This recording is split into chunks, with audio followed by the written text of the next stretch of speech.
Hello, on va comprendre l'authentification sur Azure AD.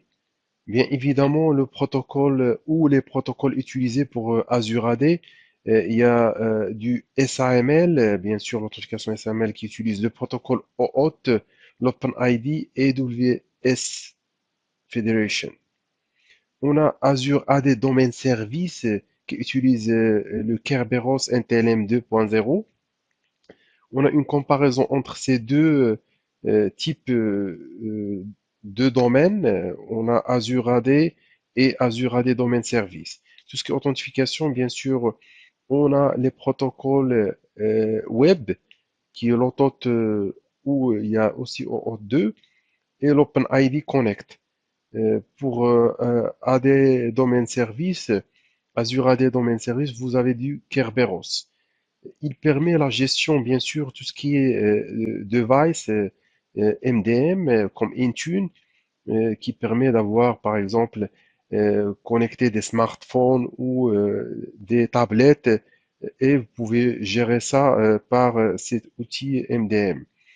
Tout ce qui est GPO, qui permet de gérer, bien évidemment, des machines qui sont jointes en domaine. La considération des réseaux fonctionne à travers Internet. C'est bien sûr, on parle de Azure AD. L'autre domaine, plutôt Azure AD Domain Service, il requiert les machines dans le même réseau que le domaine géré. Bien évidemment, il faut une connectivité réseau. Peut utiliser le Perrine ou le VNet Site-to-Site pour étendre la connectivité. Mais il faut que la machine contacte le contrôleur de domaine. On parle du Kerberos, c'est comme une machine classique qui joint au domaine. Idéal pour Windows 10 par rapport au cas de figure de Azure AD et l'autre protocole pour les machines virtuelles déployées sur Azure. Le Self-Service Password Reset, il permet de déterminer qui peut utiliser la réinitialisation des mots de passe en libre service, que vous pouvez offrir à l'utilisateur de changer son mot de passe ou initialiser son mot de passe.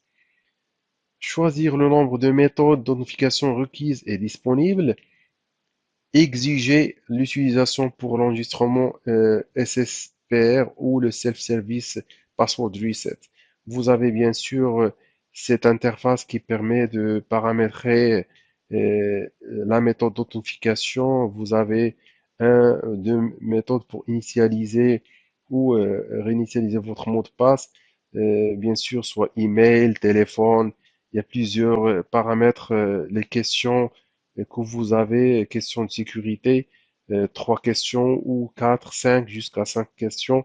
Le nombre de questions requises, vous pouvez donc exiger des questions requises pour initialiser le mot de passe.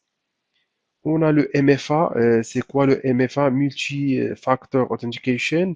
Bien évidemment, c'est quelque chose que vous connaissez comme un mot de passe, quelque chose que vous avez, un appareil de confiance comme un téléphone, smartphone ou des éléments que vous avez, une tablette.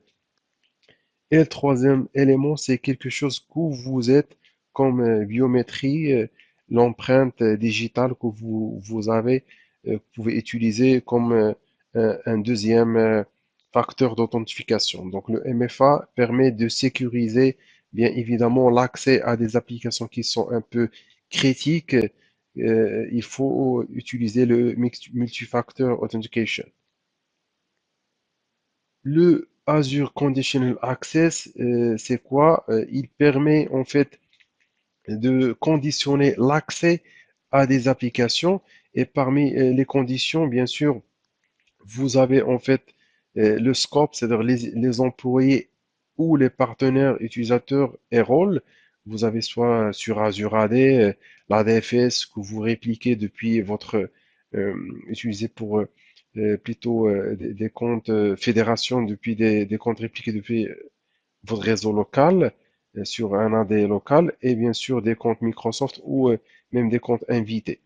Vous avez les devices conformes et de confiance, plusieurs devices que vous pouvez gérer.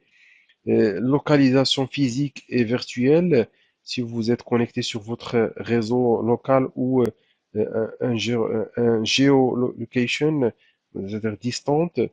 Vous avez aussi les appareils clients et méthodes d'authentification que vous pouvez aussi conditionner. Dès que, bien sûr, vous avez ces conditions, Azure AD Condition Access est là une machine learning qui est bien évidemment qui est à jour, qui contrôle les risques d'utilisation de connexion. Il applique des policies et bien sûr pour contrôler l'accès soit aux applications cloud, il va soit autoriser ou bloquer l'action, soit accès limité, ou bien sûr il va forcer le MFA Multifactor Authentication qui va forcer l'accès à une application qui peut être une application critique ou forcer la réinitialisation du mot de passe, sinon bloquer l'authentification legacy sur des applications sur votre data center. Vous avez ici une comparaison entre Azure AD B2B et Azure AD B2C, c'est-à-dire business to business ou business to consumer ou customer. B2B, c'est inviter des utilisateurs depuis autre tenant Azure AD. Par exemple, vous avez un partenaire qui a aussi Azure. Vous pouvez l'inviter et utiliser la même identité qu'elle a pour accéder à vos applications. Azure B2C, c'est inviter des utilisateurs depuis les réseaux sociaux. Vous avez plusieurs types, Google, Twitter, que vous pouvez inviter permet à l'organisation de partager des fichiers et de ressources avec des utilisateurs externes pour des collaborations directes. Bien évidemment, si vous êtes, par exemple, un groupe avec des filiales ou des partenaires, vous pouvez l'utiliser pour offrir vos applications et l'accès à vos ressources à ces partenaires en utilisant B2B. Le B2C permet aux clients de se connecter avec leurs identités établies, Gmail, Facebook, Twitter, tout ça. Vous pouvez donc utiliser l'identité en B2C. Azure AD s'occupe à la fédération entre votre organisation et l'organisation externe. L'autre, c'est convient aux applications orientées clients. Par exemple, une application, vous pouvez laisser l'utilisateur utiliser son compte Gmail, par exemple, mais vous pouvez quand même forcer, en fait, par exemple, Gmail, forcer des policies comme le MFA ou même si l'utilisateur utilise un compte invité, vous pouvez en fait appliquer des policies.